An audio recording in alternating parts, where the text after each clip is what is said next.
Bonjour à tous. Et je dis bien à tous. À tous. À tous ceux qui sont ici, mes frères et sœurs, que je suis toujours heureux de retrouver. Et à vous tous qui, sur Internet, allez voir cette vidéo. La regardez déjà maintenant en direct, pour beaucoup, mais la reverront encore par la suite parce que vous pourrez toujours la revoir. Elle restera en mémoire. Pas de problème. Je suis encore et encore une fois et toujours émerveillé de ce que Dieu me dit dans sa parole. J'espère que vous aussi, tous, et que dans toutes les assemblées de ce pays, de l'Europe, du monde entier, ce matin, nous sommes toujours plus nombreux à entendre ce que Dieu veut nous annoncer. Je n'ai pas choisi personnellement les références que je vais vous lire. L'Esprit me les a données. Et elles se tiennent toutes très, très bien. Mais toutes ces références se retrouvent dans un fil. Un fil qui se suit d'une façon extraordinaire. Un fil dans lequel le Seigneur a voulu me donner, me confier. Je n'ai rien d'extraordinaire. Je n'aime pas particulièrement être sur les vidéos. Je préfère maintenant, comme j'ai commencé maintenant à être sur le clavier, être lu plus qu'être vu, parce que j'aime plus que Dieu soit vu, que son action et que sa parole soit entendue. Le message que le Seigneur m'a confié ce matin, je le considère, et j'espère que d'autres me suivront, comme un message prophétique. Pourquoi? Parce que c'est une parole qui s'adresse à tous. Mais alors vraiment à tous ceux qui sont frères et sœurs dans les assemblées des chrétiens, nés de nouveau, des enfants de Dieu, ok? Mais aussi à tous ceux qui n'ont pas encore accepté. Tous ceux même qui l'ont refusé, qui le rejettent, qui le refusent. Cette parole est aussi pour vous. Pour tous. Et vous comprendrez très vite pourquoi. Ce que le Seigneur m'a révélé dans sa parole et m'a confié, vous allez voir que ça se tient très bien avec ce que ici nous avons chanté ce matin. Merci Joël d'avoir obéi au Saint-Esprit pour mettre les paroles et les chants nécessaires. Et c'est qui nous ont touchés tous ici. Magnifique. Alors une des premières paroles que j'ai lues, que j'avais déjà lues plusieurs fois bien sûr. Sans la foi, il est impossible d'être agréable à Dieu. Ok. Hébreux 11, verset 6. Pourquoi? Car il faut que celui qui s'approche de Dieu croit que Dieu existe. Ça m'a paru, la première fois que je l'ai lu, comme une plaisanterie. Comme quelque chose d'absurde. Franchement, ça me paraissait curieux quand même. Comment se peut-il qu'on s'adresse, on veut s'adresser, s'approcher de Dieu, s'adresser à Dieu, sans être convaincu qu'il existe? Moi, je m'adresserai à personne dont je sais qu'il n'existe pas. Ou dont j'ai des doutes. Surtout pas. Mais, Dieu a dit. Et Dieu dit toujours la vérité. Et au cours des années, j'ai compris pourquoi il avait dit ça. Il faut que nous ayons cette foi. Croire. Alors en français, croire, je l'ai déjà dit et redit, ça a plutôt une consonance de supposer. Croire parce qu'on me l'a dit. Parce que je l'ai aperçu sur une affiche. Je crois que. Attention, les publicitaires sont très forts dans ce domaine, ils nous arnaquent en beauté, et parce que nous avons cru à une publicité, à un prix ou quelque chose, et on s'aperçoit très vite que c'était faux. Mais quand Dieu nous parle, on s'aperçoit très vite que c'est la vérité. Une vérité imparable. Croire que Dieu existe, c'est avoir à relire et à chercher la pensée de l'auteur. Parce que lire le texte, tout le monde peut le faire. Mais méditer, réfléchir sur le sens des mots, ça va plus loin. Et on n'est pas aussi nombreux que ça à le faire. Mais quand on le fait, ici, mes frères et sœurs, vous avez fait cette expérience de méditer sur un verset, ou quelquefois sur un seul petit mot qui vous a frappé. Ah, quelque chose s'est allumé. C'est une parole qui a touché mon cœur. Une parole dont je sais qu'elle s'adresse à moi personnellement aujourd'hui, ici. Waouh! Cette parole de Dieu. C'est un courrier. C'est un courrier pour toi, mon ami. Mon ami petit, grand, enfant, adulte. Toi, tout simplement. Et quand j'ai été plus loin, j'ai découvert très vite pourquoi le Seigneur m'adressait la parole aussi brutalement. Je dis bien brutalement, parce que c'est vraiment un choc. Des paroles que j'ai lues et relues, que j'ai entendues prêcher des centaines de fois, depuis longtemps, mais qui, à ce moment-là, c'est-à-dire avant-hier, m'ont paru comme éclairées avec un spot, mais alors un spot plus puissant que celui-là. Des lettres qui paraissaient en or massif, éclairées. Et là, j'ai compris pourquoi le Seigneur m'interpellait et ce qu'il voulait me confier. Ça se trouve dans Matthieu 20, au verset 34. Jésus est en train de circuler en Galilée. Et il va, et il rencontre des malades. Parce que tout le monde sait déjà à ce moment-là que Jésus guérit les malades. Alors évidemment, tous les malades rappliquent. Eh oui. Ému de compassion, Jésus toucha leurs yeux, et aussitôt ils recouvrèrent la vue et le suivirent. Ah là, il y a déjà tout un message pendant des heures, si vous voulez. C'est pour ça que j'ai dit aussi sur l'internet hier qu'on n'a jamais assez de temps, ni assez de mots pour apporter toutes ces choses. C'est pour ça que maintenant je vais travailler plus encore sur l'internet et continuer dans cette lancée. Parce que le Seigneur a beaucoup de choses à nous dire, à te dire, à nous, à vous dire, à tous. Jésus ému de compassion. C'est quelques petits mots. J'attends, Seigneur. Je me souviens qu'il y a quelques années, au cours d'une convention, un pasteur m'a adressé une prière. Au nom de Jésus, il me remettait une onction de compassion. J'ai été bouleversé pendant quelques heures ce jour-là. Et puis après, c'est pas que ça s'est éteint. Mais disons que c'est passé un peu en sourdine. Et j'ai pas tout à fait compris. Mais hier, cette pensée m'est revenue. Et ces quelques mots m'ont frappé d'une façon particulière. Alors j'ai dit, Seigneur, tu veux me réveiller cette onction que tu as mise sur moi? Ok, d'accord. Mais explique-moi pourquoi et comment. Donne-moi plus, j'en veux plus. Je veux plus de clarté dans ces mots. Jésus ému de compassion. J'ai compris. Quelle était la motivation, le moteur, le mobile de Jésus pour venir sur cette terre, sur cette croix, mourir pour toi et pour moi.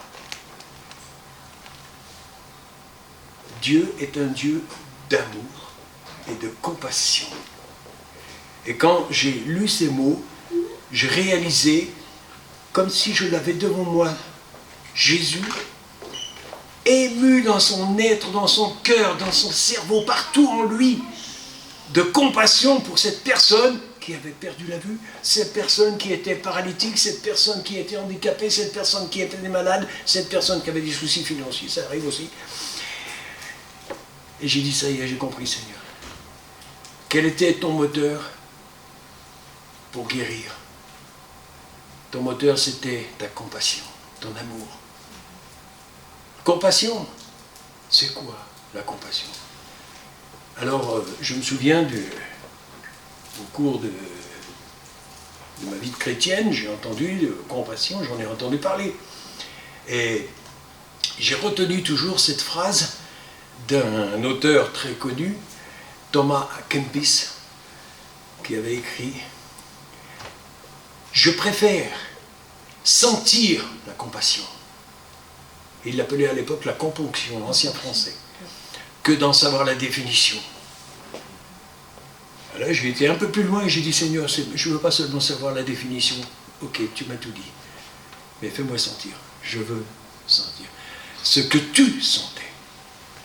Je veux avoir, moi, en tant que chrétien, puisque je suis chrétien sur cette terre, la même compassion que tu avais pour ces malades autour de toi. » Alors quand je relis dans les évangiles, je vois Jésus en train de parcourir toute la Galilée, et c'est des foules de malades qui viennent, des foules de personnes qui ont des besoins, et des besoins énormes, parce que pour eux c'est énorme, c'est leur vie, c'est toute leur vie.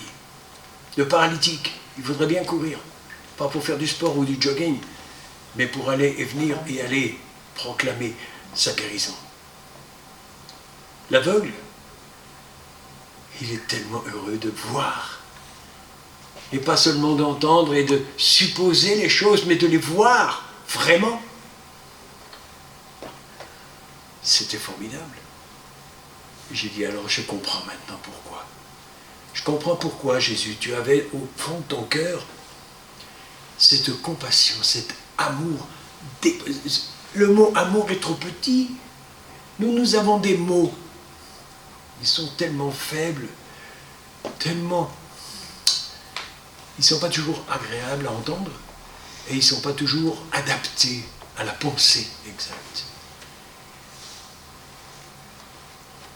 Une des pensées qui me revient maintenant, c'est Seigneur, tu continues à me causer. Hein. Je t'entends, hein, t'affole pas.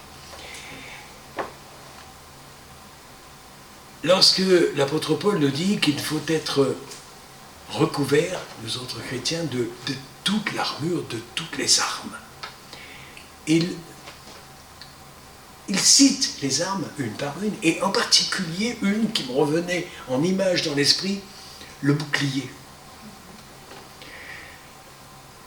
Nous avons vraiment un vocabulaire exécrable pour interpréter la parole de Dieu, c'est pas possible. C'est pas possible si on va chercher le sens des mots. Le bouclier. Mais alors je m'imagine le soldat romain avec son bouclier, il se cache derrière, il peut le remonter un petit peu pour cacher la tête, il se protège.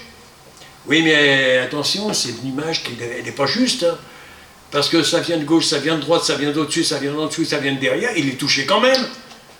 Il lui faut autre chose qu'un bouclier. L'Éternel est un bouclier, mais un bouclier comme une bulle, une sphère tout autour, qui peut nous protéger devant, derrière, à gauche, à droite, dans toutes les dimensions, et même de l'intérieur. En plus, alors, attention aux mots. Ils sont même quelquefois dangereux quand ils sont mal interprétés. Beaucoup, malheureusement, même dans l'Église, ont interprété l'Écriture d'une façon un peu tordue, pas tout à fait juste. Et c'est dommage. Et c'est pour ça qu'on dit couramment qu'il ne faut jamais sortir un verset de son contexte, de tout le chapitre, de tout le livre, de toute la Bible, pour en faire un prétexte. Malheureusement, beaucoup de sectes sont nés comme ça. Ils ont pris un ou deux versets, ils en ont fait toute une théorie, toute une doctrine, et basta, bon ça. Le reste, c'est pas important, c'est pour les autres. La parole de Dieu, elle est tout entière, pour chacun et pour tous. Alors si je vais chercher les versets plus loin que j'ai eus cette semaine, l'Éternel c'est dans le deuxième livre des Rois, chapitre 13 et verset 23. Pour ceux qui prennent des notes, parce que je pense qu'il y en a, surtout chez nous. L'Éternel leur fit miséricorde et eut compassion d'eux. Encore un. L'Éternel Dieu a eu compassion de son peuple d'Israël. Combien de fois, non seulement à la sortie de l'Égypte, mais encore en Égypte même, ou dans le désert, combien de fois, et même encore en Israël, et même encore aujourd'hui, combien de fois ont-ils désobéi, rejeté, remplacé? Dieu sait bien, mais on veut être protégé, ok. Alors on ne compte pas seulement sur l'Éternel qui nous protège, on veut quand même avoir quelques armes en réserve. Jusqu'à la bombe nucléaire, pourquoi pas? Attention, je pèse mes mots. Dieu parle. Dieu te parle. À tous, à tous. Dans deux sens, parce que j'ai ici la vidéo en direct et j'ai ici la caméra pour qu'une vidéo suive encore sur YouTube. Dieu est un Dieu de compassion, c'est un Dieu d'amour. L'épître de Jean nous le dit, Dieu est amour. Hein, Jean 4, 8. Je ne cherche pas, je l'ai. L'Éternel est miséricordieux. C'est David qui le disait dans les psaumes. Dans le 116, psaume 116, verset 5. L'Éternel est miséricordieux et juste. Ces derniers temps, j'ai relu ces mots et je les ai relus plusieurs fois parce que j'ai dit là, il y a quelque chose de plus. Miséricordieux, ok. Nous connaissons tous, nous autres chrétiens, les mots grâce et miséricorde. Est-ce que nous savons exactement le sens de chacun de ces mots? Pourquoi y a-t-il ces deux mots différents dans la Bible? Ça s'adresse au même Dieu, c'est le même Dieu, c'est le même, oui. Mais grâce, miséricorde. Grâce, ben la grâce, je vais vous donner ma définition. Hein. C'est celle de bien d'autres encore, je le sais, mais c'est pas grave, je ne suis pas le premier et je ne suis sûrement pas le dernier. La grâce, c'est tout ce que Dieu nous accorde, que nous n'avons pas mérité. Mais alors, pas du tout. Et la miséricorde, c'est tout ce qui nous épargne, tout ce qui nous évite, que nous avons mérité, par nos péchés, par nos silences, par nos désobéissances. On voit ici encore que, c'est vrai, la parole de Dieu est d'une puissance extraordinaire.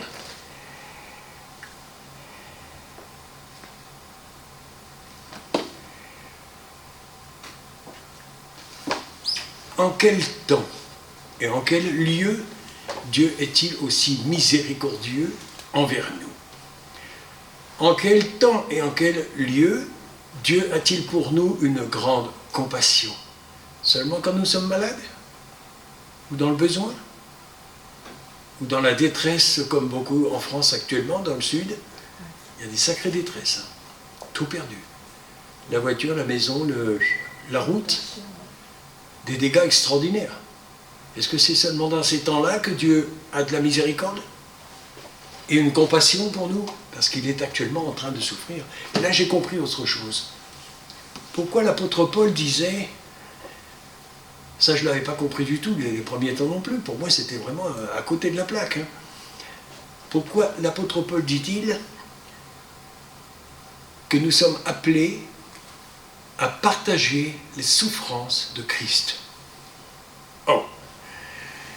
Est-ce que je dois aller sur une croix, moi aussi? Aïe, aïe, aïe. Et je ne vois pas pourquoi, puisqu'il a été à ma place. Il a pris ma place. Donc je n'ai plus besoin d'y aller. Mais de quelle souffrance souffre-t-il encore aujourd'hui? Et ça, c'est encore notre ami Paul. Non, pas toi, l'autre. Au chapitre 9 de l'Épître aux Romains, il nous dit « J'éprouve », attention, hein, là vous allez voir aussi un petit paradoxe dans ces paroles à Paul. « J'éprouve une grande tristesse et j'ai dans le cœur un chagrin continuel. Il avait un esprit de compassion pour tous ceux autour de lui qui souffraient, bien sûr, mais aussi tous ceux qui l'écoutaient sans comprendre, tous ceux qui lisaient ses épîtres sans les mettre en pratique. J'éprouve une grande tristesse et j'ai dans le cœur un chagrin continuel. Alors pour celui qui nous a dit aussi, priez sans cesse, soyez toujours joyeux, je me pose des questions là. Il y a quelque chose. La parole, elle est éternelle. Heureusement, parce que, vous avez vu l'épaisseur, il y a beaucoup de travail à étudier, beaucoup de travail à mettre en pratique aussi. Hein? On n'aura pas assez d'une vie, même dans la limite que Dieu donne de 120 ans, ça suffit toujours pas. Mais comme sa parole est éternelle, nous aurons encore tout le reste du temps après pour aller y plonger les yeux. Comme les anges actuellement, on ne les voit pas, mais ils sont là. Et ils sont en train de plonger les yeux dedans et dans nos cœurs en même temps pour voir ce qui a été écrit. Qu'il ne leur était pas adressé, parce qu'eux n'ont jamais péché. Ils ne sont pas pécheurs. Ils n'ont pas, eux, bénéficié de la croix et du sang.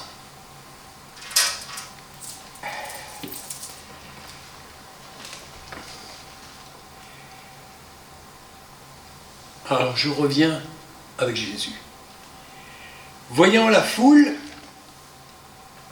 Matthieu 9, verset 36.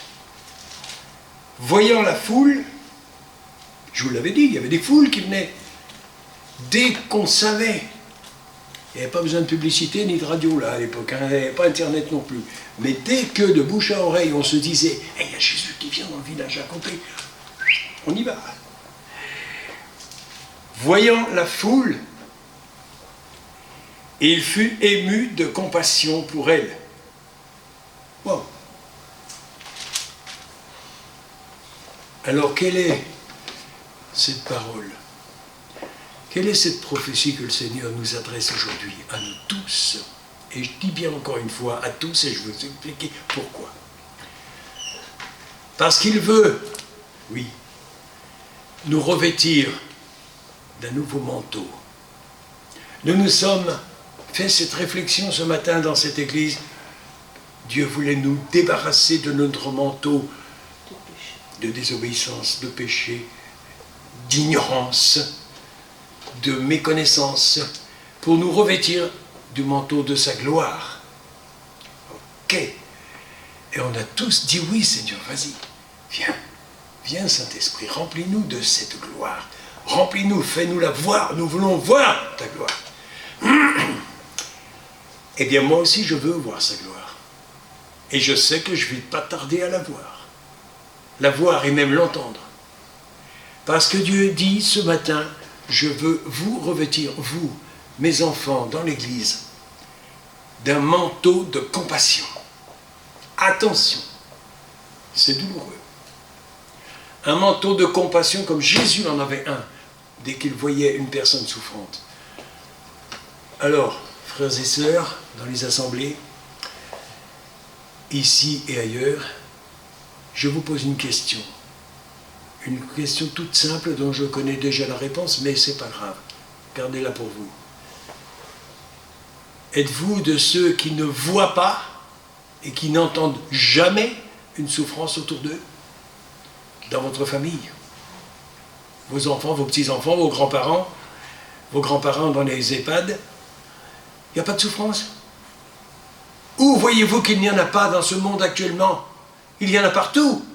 Nous en sommes submergés de souffrance, de douleur, de maladie, d'esprits un peu tordus, d'esprits impurs qui se promènent, de tas de choses comme ça. Le monde en est plein actuellement.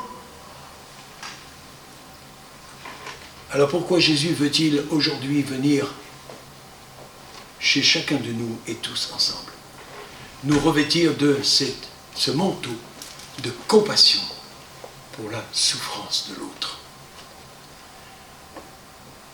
Je sais que ce message va être un peu douloureux pour beaucoup, parce que ce message, c'est Dieu qui le donne, et il nous remet ce manteau en disant, attention, es-tu prêt à l'accepter? Je ne l'impose pas, je n'impose rien. Je n'impose rien, mais j'espère que vous accepterez de moi ce manteau de compassion pour la souffrance qui est autour de vous. La souffrance de ceux qui, malades, handicapés ou autres, mais de ceux qui n'ont pas encore reçu le salut en Jésus-Christ, qui n'ont pas encore rencontré Jésus en personne. Et je sais qu'il y en a qui l'ont rencontré personnellement, et même visible. Dans le monde musulman, il y en a de plus en plus. C'est extraordinaire.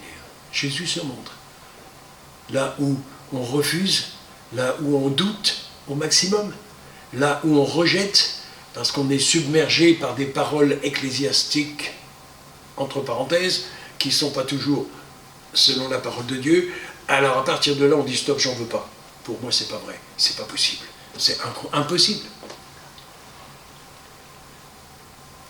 Cet esprit de compassion, cette onction de compassion, ce manteau de compassion, veut venir se déposer sur vous ce matin. Mais aussi pour tous ceux et toutes celles qui ne sont pas encore chrétiens. Ce manteau de compassion, ce n'est pas celui de la compassion pour ceux qui sont autour de vous, vous l'aurez peut-être aussi, c'est même possible. Mais c'est surtout cette compassion que Jésus a pour vous. Et voilà où sont ses souffrances actuelles. Il est auprès du Père, dans le royaume. Il est dans la joie avec les anges. Ok. Mais il est sans cesse en train de prier à genoux devant son Père pour dire « Mais sauve-en encore d'autres, j'en veux plus. Permets-moi d'aller les visiter. »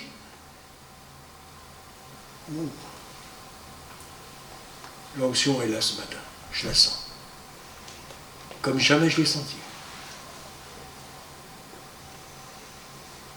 C'est une parole prophétique dans ce sens que Dieu s'adresse à l'Église tout entière, quelle que soit l'étiquette qu'on y a collée.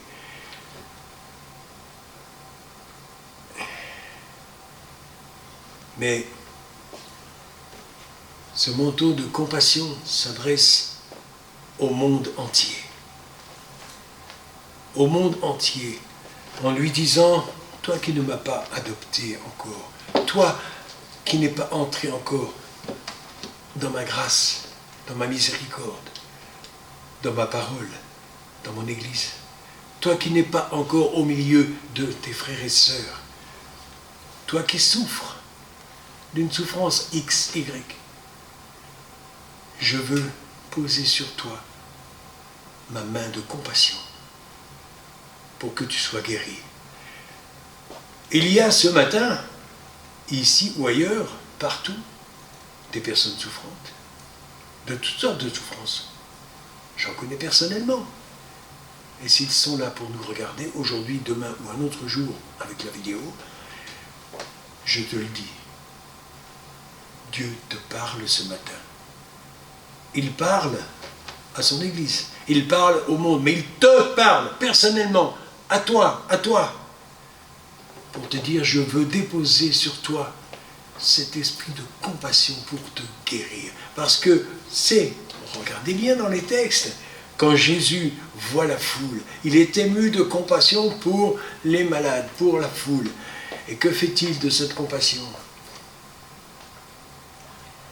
Il guérit, il délivre. Il l'a fait quand il était là, sur cette terre parmi nous, il le fait encore aujourd'hui. J'en suis témoin parce que j'en ai rencontré. En 60 ans que je suis chrétien, croyez-moi, j'ai eu l'occasion d'en voir et d'en voir et d'en voir encore, et j'en vois encore, et je sais que j'en verrai encore des personnes handicapées. Oh, je me souviens, j'ai des exemples, j'en ai des tonnes d'exemples. Je vous en donne un ou deux. Une brave grand-mère italienne que je voyais d'une année à l'autre venir avec son petit fauteuil. Hein? Et puis sa bouteille d'oxygène, et puis sa sonde, et puis tout un tas de... N'en parlons plus. Ça faisait 25 ans qu'elle est dans son fauteuil. Et à ce moment-là, le Seigneur lui dit, je veux te guérir. Est-ce que tu veux? Quand veux-tu? Je lui dis, mais tout de suite, Seigneur. Maintenant, je suis là pour ça. Eh bien, il dit, d'accord. Lève-toi, sors du fauteuil, dépose tout ça, viens et marche. Et je l'ai vu de mes yeux se lever du fauteuil et faire 3 fois le tour de la grande salle, une grande salle où il y avait plus de 6000 personnes. Wow.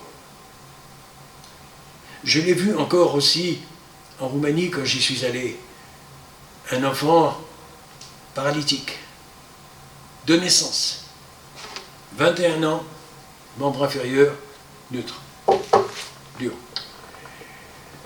Et la maman me dit, en me se faisant traduire, j'avais ma traductrice, qu'elle n'était pas chrétienne, elle était communiste d'abord.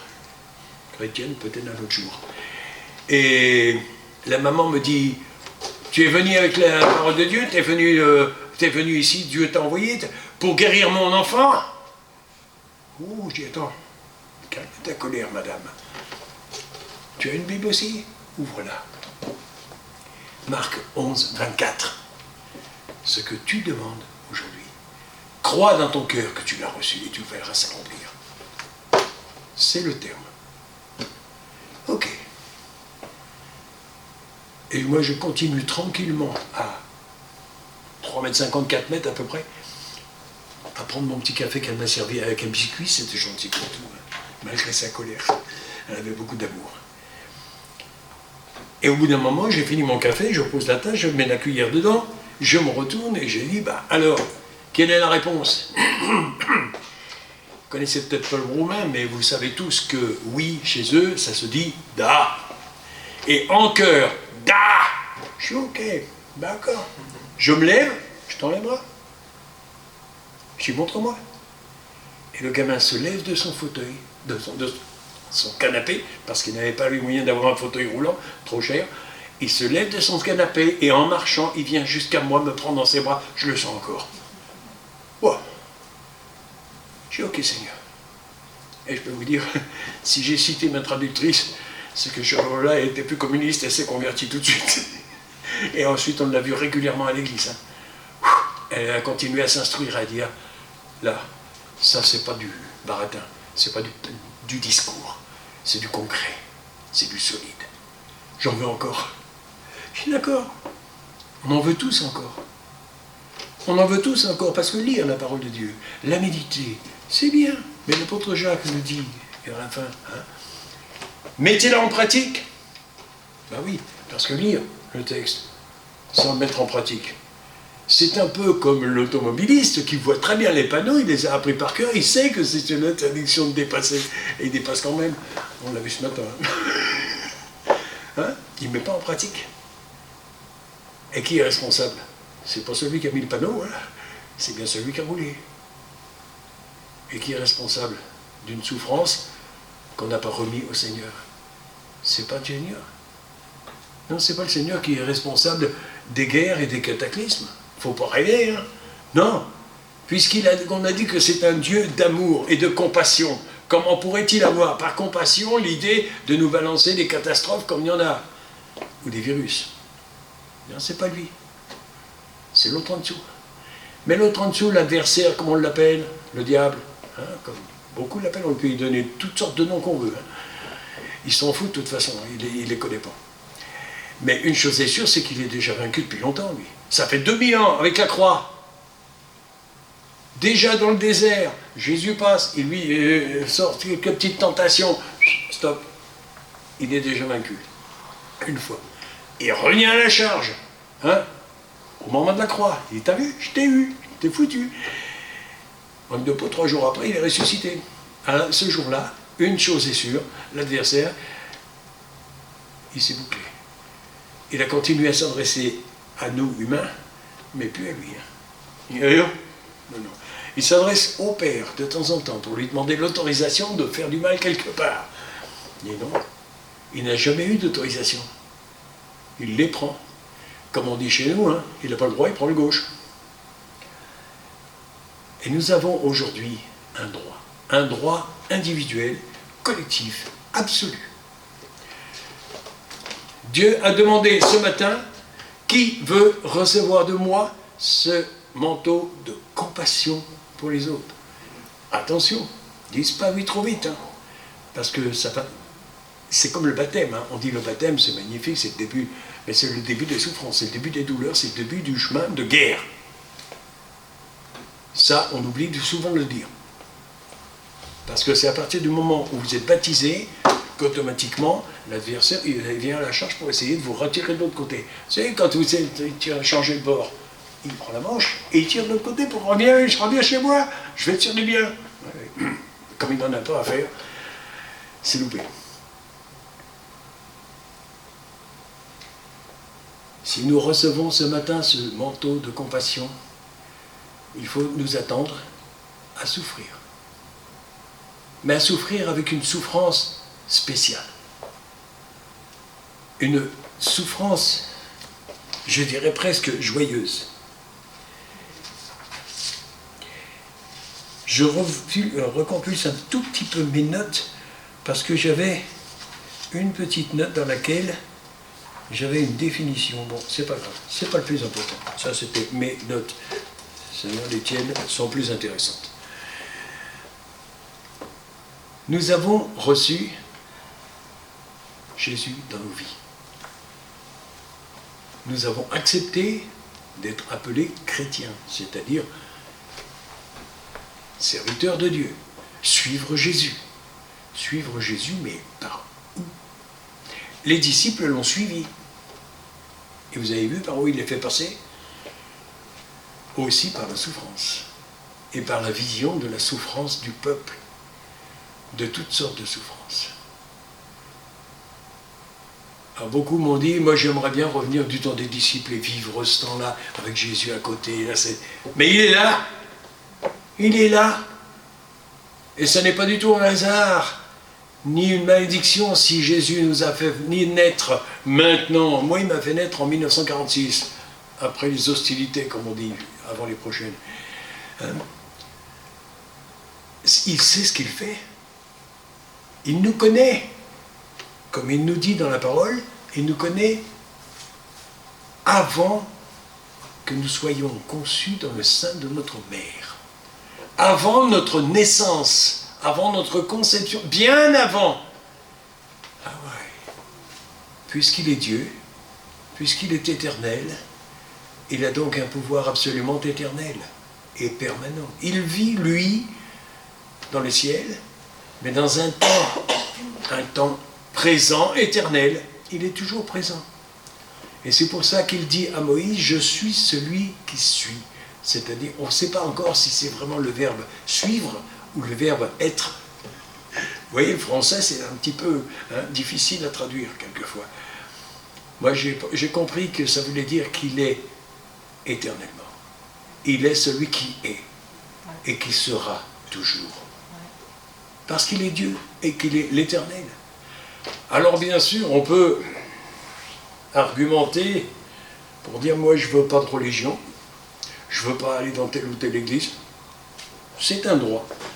Et je suis d'accord avec la plupart. Mais attention, Dieu n'est pas une religion. Jésus n'est pas une religion. C'est une personne. Et le Saint-Esprit aussi. Une personne en 3 dimensions. Le Père, le Fils et le Saint-Esprit. Et nous, à côté, nous sommes aussi une Trinité. Esprit, âme et corps. Et si les 3 coïncident, là, on peut avancer. Mais s'il n'y a qu'une partie ou l'autre, ou que les 3 parties sont à côté, il y a un problème. Et quel problème? Alors c'est pour ça que je m'adresse à tous ceux qui n'ont pas encore accepté Jésus dans leur vie. Ce matin, là où tu es, maintenant ou plus tard, dans un jour, dans un mois, dans un an, on laissera la vidéo le plus longtemps possible. Donne-lui ton cœur. Donne-lui ta vie. Tu veux une vie d'aventure, tu es jeune, tu veux une vie d'aventure qui remue, qui bouge, ok.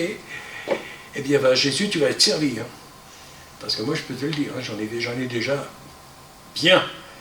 J'ai eu une bonne dose et j'en veux encore. Quand on est avec Jésus, il n'y a qu'une seule chose qu'on peut regretter. C'est de ne pas être venu plus tôt. Vous gagnez au loto, vous allez toucher votre gain. La seule chose que vous pouvez regretter, c'est de ne pas avoir fait 2 billets au lieu d'1. C'est de ne pas être venu plus tôt le télécharger. Hein? Ok? Mais quand on vous remet le billet, on le pose, vous le prenez, vous partez avec. Alors ne soyez pas comme beaucoup de gens sont venus à Jésus, et disent, je vais recevoir la guérison, la délivrance, du bonheur, la richesse, enfin tout. Bon, je me barre avec et puis c'est bon. Hein. Non, non, non. Tu viens à Jésus, c'est pour rester avec lui. Et tout cela, tu auras. Cherchez d'abord le royaume et la justice de Dieu. Ok. Tout le reste vous sera donné par-dessus. Alors qu'est-ce que je vais chercher tout le reste d'abord? Je risque de me tromper et de me faire avoir. Ça arrive malheureusement. Hein. Non. Allons chercher Jésus. Parce que il y a une chose qui m'a un petit peu chagriné quand j'ai cherché le titre, le thème. Dieu parle et Dieu te parle. Dieu, j'avais pour premier titre, Dieu cherche et te cherche. Et puis je suis tombé sur ce verset de l'apôtre Paul qui dit de toute façon, dans l'Épître aux Romains, il n'y en a aucun qui cherche Dieu. Pas même un seul. Je dis, attends Seigneur, là, mon titre il est faux. Parce que si aucun ne cherche Dieu, une chose est sûre, c'est que toi tu les cherches. Et si toi tu les cherches, tu vas les trouver. Et ce matin ou cet après-midi, quand vous regarderez la vidéo plus tard, mais surtout ce matin, maintenant, puisque nous sommes en direct, si dans ton cœur tu as compris que Dieu t'appelle, si tu as entendu sa voix, c'est vers lui qu'il faut te tourner. Tu viens et tu le pries et tu lui dis, dans les mots tout simples comme beaucoup ont déjà utilisés. Je ne te vois pas, je ne t'entends pas, aucun de mes 5 sens ne peut t'appréhender, mais mon cœur a entendu. Ma raison a entendu. J'ai évité, j'ai refusé, j'ai retardé. Est-ce que tu sais si tu auras le temps demain? Alors aujourd'hui, donne-lui ta vie, donne-lui ton cœur, donne-lui tout. Et tu feras comme nous. Tu viendras régulièrement dans une assemblée pour t'informer de la suite du programme, comme on peut dire, et il est grand le programme. Hein.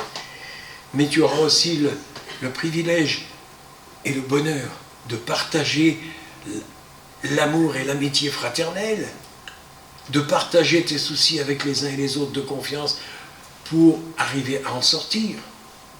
Il y a tant de choses qui peuvent se faire dans une église locale, petite ou grande, qu'on soit 18 comme aujourd'hui, ou qu'on soit 5000 ou 6000 dans une convention ou ailleurs, ou dans d'autres églises où ils sont plus nombreux encore, dans certains pays. Ce n'est pas le nombre qui compte. Ce n'est pas du tout le nombre qui compte.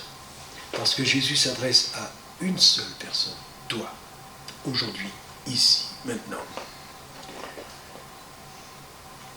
Alors si aujourd'hui, tu entends cette voix qui te dit, viens à moi, dépose ton fardeau, ton manteau de douleur, de souffrance, quelle que soit ta souffrance, viens la déposer, je la prendrai, parce que j'ai cet esprit encore de compassion aujourd'hui.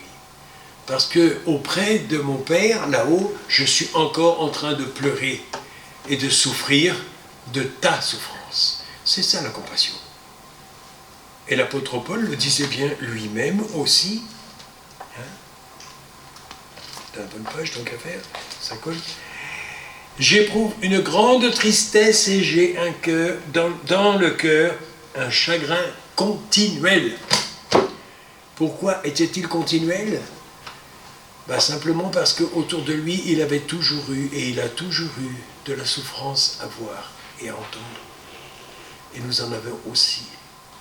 Alors celui qui se dit chrétien,